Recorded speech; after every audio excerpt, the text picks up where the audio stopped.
Oh, hello, my lovely people. How you doing? I'm on time. A nigga on time today. It is Woo Wednesday. And I watched, that was the first thing I did when I got to work early. I turned on that good old Hulu on my work computer and I watched episode 9. I wonder if was that the episode before the season finale. Who knows? I don't know how many episodes they got. I hope it's like a good 12. We need like a little bit more to see what's going on a little bit. So it seems like the Staten Island Suge Knight get out of Sing Sing, Attila, I think that's what they said his name was. His ass, he gets out and got everybody shook. Even the guy who picked him up, he fucking smashed his head against the goddamn window of the car he picked him up in. And he come out and start bucking shots like I'm here. I guess that's his fucking bird call or whatever. Let y'all niggas know I'm here and I'm coming here murdering and robbing people. Cause that's basically all he was doing throughout the whole episode.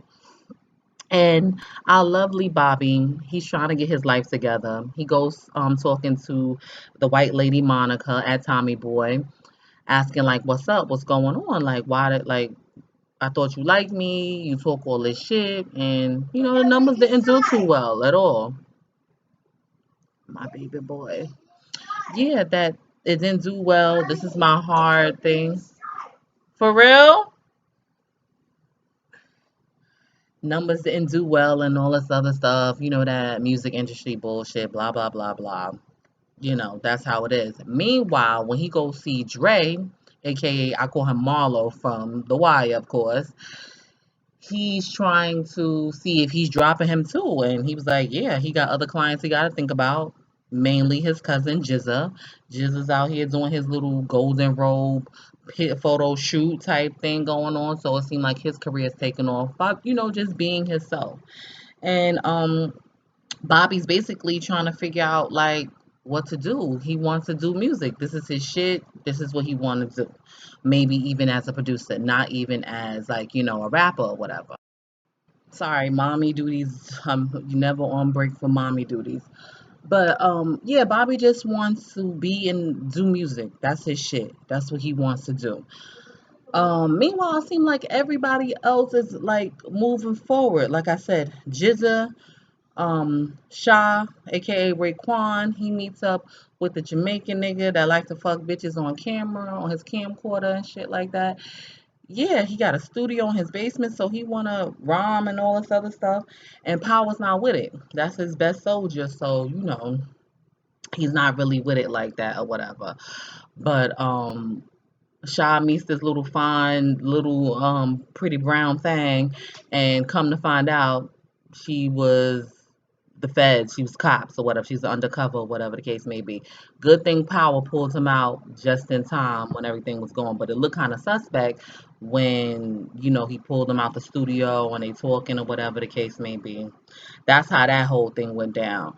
And but he was really feeling himself. Shaw was really feeling himself being in the music video and stuff, and he know he better than anybody or whatever. Then we cut to Mr. D Lover, Dennis dumbass. Why the hell he going over in Wall Street or whatever with them stockbroker ass people, and he robbed them? And come to find out, it seemed like it was a fake watch any freaking way. So he messed up that whole situation. He can't go back over there hustling no more. He done fucked that up. In the meantime, he stayed home with his brothers and watched the Wu-Tang and Shaolin kung fu flicks or whatever. I'm like, yo, these niggas was really deep into the kung fu movies, and I always thought it was like a thing like a lot of people who grew up in the 70s and 80s, but we're talking about 1989, 1990s, 91, 92, 93, and they was heavy. That's one thing I feel like with everybody at Wu-Tang, they were huge karate flick, kung fu flick people, you know what I'm saying? And he started thinking about it or whatever the case may be. And his mom said a good point. She was like, didn't y'all just watch this damn movie? And she was like, yeah, it's about, friendship and brotherhood. That's what D told his mom. She was like, well, you need to watch a little closer, nigga, because you're not even talking to your friends. And, he came to a realization of it all. And Wu-Tang and Shaolin, they were enemies, but they came together to, came together and became one. The unity, just like Bobby was saying previous episode about, all the dopest MCs on Staten Island come together or whatever. I thought that was cool. I thought that was real interesting or whatever. And so Bobby is just wandering the streets and he gets up with a son or whatever, and they talking to little kids. He's signing autographs and shit. And he told the little kid, like, yo, I got 60 G's advance. And freaking Suge Knight, Attila ass over by a payphone and her overheard that shit. Of course, this robbing ass nigga who already done robbed the spot, killed mad people, freaking busting people down with guns and shit, until asked her overhears and what he gonna go do. He going to the house and he know where they live at because everybody knows everybody on Staten Island. He goes to Bobby and Bobby's house and trying to kick in the door, but he was able to get out. Thank God Sheba, their dog, their German Shepherd, let him know what was going on, and he just ransacked the house. And he took his box of music or whatever the case may be, because he's looking for that 60,000 or whatever. As far as that goes. Meanwhile, so I guess D Lover is contemplating and trying to get his life together as far as being with his friends and stuff like that.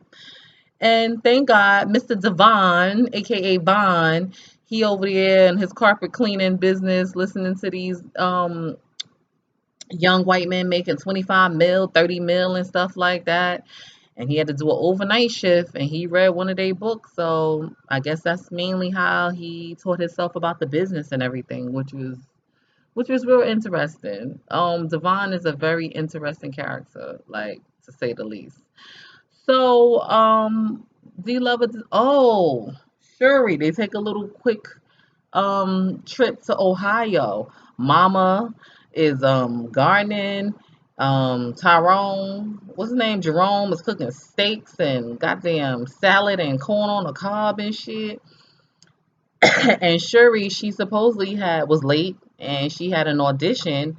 But as soon as she saw that big old healthy steak and corn on the cob, she went in the house and threw up. So I'm like, oh Lord, girl, you pregnant? I don't know. That's the first thing I'm thinking. I thought she was supposed to be the smart one, right? So I thought she'd get her ass on some birth control or some rubbers, as they used to say back in the day. And then we cut to D Lover. He comes to the house and try to be the bigger man